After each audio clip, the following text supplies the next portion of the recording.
Voilà, on va calculer les polynômes de Taylor pour la fonction suivante. F de x égale e puissance moins x carré en x égale 0. Donc a égale 0.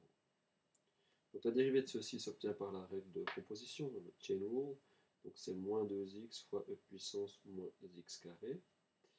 On est à ce stade déjà en mesure de calculer les deux premiers coefficients.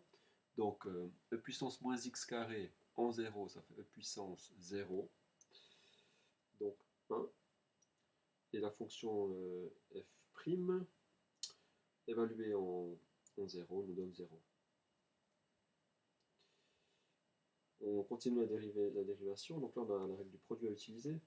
La dérivée de moins 2x moins 2 fois e puissance moins x carré plus moins 2x fois la dérivée de e puissance moins x carré qu'on vient de calculer. Donc c'est ce moins 2x e puissance moins x carré. On met tout ça ensemble, ça fait e puissance moins x carré qui multiplie 4x carré moins 2. C'est bien ça, e puissance moins x carré fois 4x carré moins 2. Alors, ça c'était du brouillon. On prend ça et on le met là pour la suite.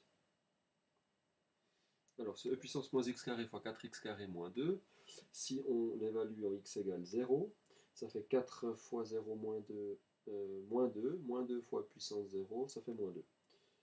Donc, on va, j'ai bien fait avec le zoom ici, écrire la dérivée seconde évaluée en 0, on a dit que ça faisait moins 2, et ce moins 2 divisé par 2 factoriel, donc c'est-à-dire par 2, ça fait moins 1.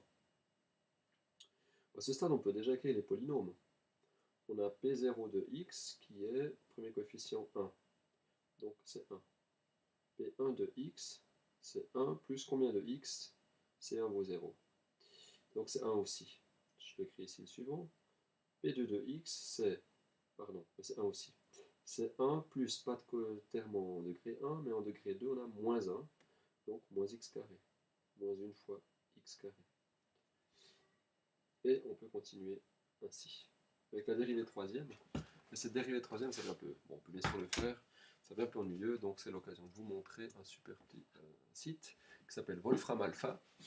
Et si on écrit ici une fonction, exemple puissance moins x carré, je mets une virgule et j'écris f, allons-y pour les exemples qu'on a déjà vus, f de 0, je valide. Ça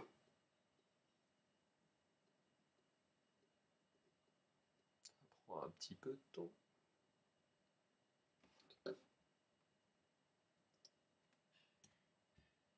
Je valide une fois. C'est pas fulgurant hein, comme exemple. Ok, alors je vais mettre un prime, pardon. Ok, bon, ça va mieux que le prime. Bon. La dérivée première de cette fonction évaluée en 0 donne 0. La dérivée première, c'est bien ce qu'on avait obtenu. J'ajoute ici un prime. La dérivée seconde résulte moins 2. Et cette dérivée seconde a été divisée par 2 factoriels, donc ça faisait moins 1. J'ajoute ici un prime et j'obtiens le résultat pour la dérivée troisième, ce sera 0. Encore un prime, j'en suis à 4, la dérivée quatrième vaut 12. Alors si on revient ici à notre programme, donc un peu paresseusement, je n'ai pas fait calculer ici, mais rien ne vous empêcherait de le faire, on a compris, ça vaut le forme alpha. Donc ici on trouve 0, la dérivée quatrième c'est 12, et ce 12 doit être divisé par 4 factoriel qui vaut 4 fois 3, 12 fois 2, 24, donc 12 24e, 0,5. 0,5. Donc les nouveaux coefficients sont 0 pour x cube et moins 0,5 et 0,5 pour x puissance 4. Ainsi, je vais continuer ici d'écrire les polynômes. Bon, je vais continuer en dessous. P3 de x, c'est 1 moins x carré plus 0 fois x cube, donc c'est la même chose que P2, pas d'intérêt. P4 de x, c'est 1 moins x carré plus 0,5 x puissance 4. Alors, on va voir avec GeoGebra ces polynômes dans un petit instant. Voilà, à la fin de cette première vidéo, avec GeoGebra, on représente ici la fonction f de x égale puissance moins x carré, de Gauss. Et Taylor est donné pour les différentes valeurs de n. Donc P0 de x c'est 1, je change en 1, ça ne change pas, c'est toujours P de x égale à 1. En degré 2, j'obtiens 1 moins 2x carré sur 2, ça devient 1 moins x carré tel qu'on l'a obtenu. En 3, pas de changement. En 4, 1 moins 2x carré sur 2, plus 12x puissance 4 sur 24, ce 12 sur 24 c'est bien le 0,5.